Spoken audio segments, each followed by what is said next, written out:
Yo yo yo, selamat datang kembali di channel Kiblat Fighter.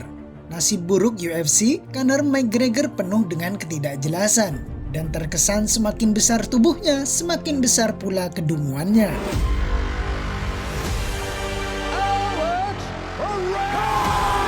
One of the most feared.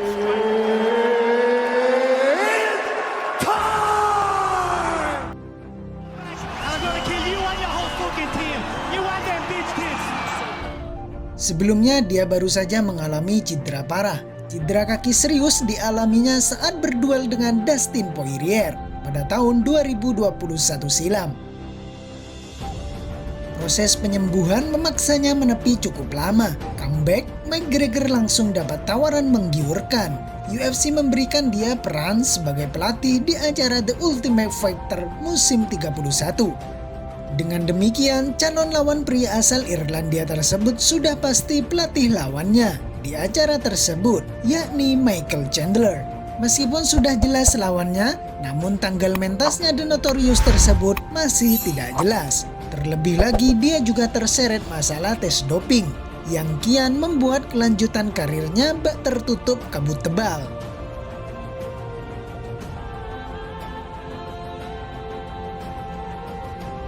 Belakangan Dana White akhirnya buka suara. Si bos botak UFC tersebut mengaku sudah berbicara empat mata dengan McGregor. Sebuah pesan lantas dia berikan untuk jagoannya. Last thing for me, I did want to ask you, talked about the Ultimate Fighter wrapping up. Any updates on Conor McGregor, his situation? There seems to be all this discussion, like, is this fight between him and Chandler going to happen? Are there different directions? I talked to Conor, it was either yesterday or the day before, and he's ready to fight. You know, I said, listen, get in shape and let's figure this out. Still definitely Chandler? Yeah, he's fighting Chandler. Conor likes to fuck with everybody, you know what I mean? Especially his opponent or possible opponents. Dana White tidak menjelaskan mengenai kapan McGregor bakal kembali naik oktagon. Namun dia menegaskan sosok calon lawan dari musuh bebuyutan Khabib Nurmagomedov itu. Dia akan melawan Michael Chandler. Conor terlalu suka mengganggu orang lain, apalagi calon lawannya, imbuh Dana White. Terlepas dari hal itu, Chandler sendiri juga masih yakin bahwa lawannya tak akan diubah. Saya yakin duel ini bakal digelar, tegasnya. Tidak ada alasan untuk membatalkannya, bungkas jagoan berjuluk Iron itu. Selain pertarungan tersebut, yang kian memanas adalah jelang duel antara raja kelas ringan melawan Charles Oliveira. Terbaru, Oliveira membuat pengakuan menarik soal rencana pertarungannya dengan Islam Makhachev. Kedua jagoan itu dijadwalkan bertemu pada bulan Oktober nanti.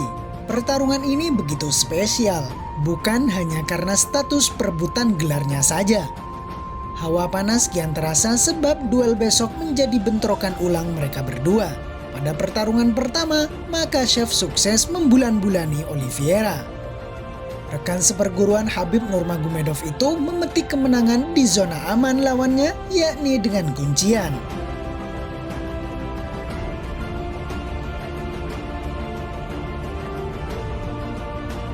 Misi balas dendam praktis kini dibawa oleh Dubrong. Menariknya, dia ternyata sampai berusaha mengubah tempat hajatan untuk duel besok.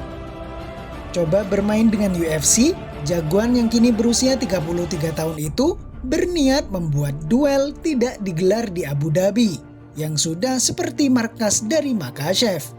Tetapi dia berharap mentas di negara aslinya, yakni Brazil. Namun usahanya tersebut akhirnya tak digubris pihak Dana White. Saya jadi tahu cara bermain di sini, kata Oliveira. Dilansir dari Sport Express Review. National Fight Week, you were doing some media and you said, I don't know if I could fight in October against Islam.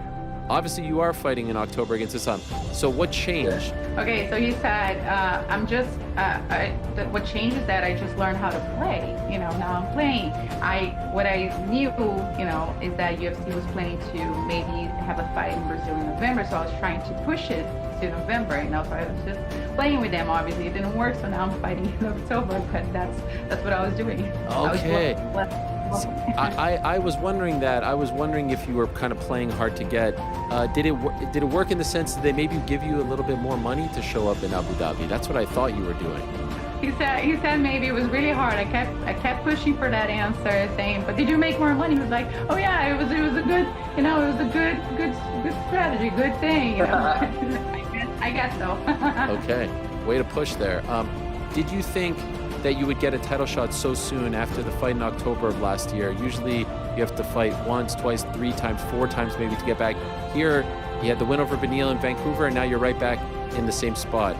Last year, if we would have talked after that fight in Abu Dhabi, would you have thought that a year later you could get a title shot so soon? Acting fine, so I was ready for this. I always said it was going to be me, so here I am.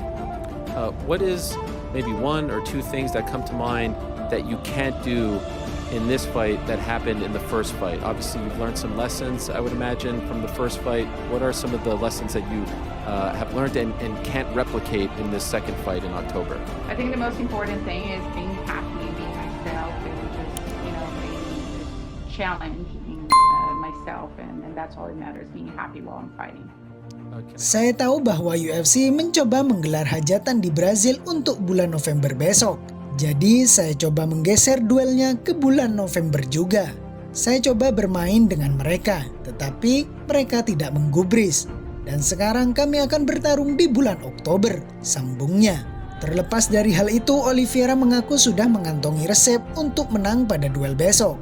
Kemenangan atas Beneil Dariush beberapa waktu lalu kian memupuk rasa optimisnya. Hal yang saya pelajari dari duel kontra Islam adalah menjaga sikap tetap positif, ujarnya. Saya harus jadi diri saya sendiri.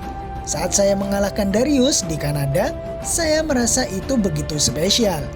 Can I ask, we were supposed to see you in May against Beneil, then it got pushed to June, and then you won that fight, and afterwards you were very emotional. Why were you so emotional after the win over Beneil in June?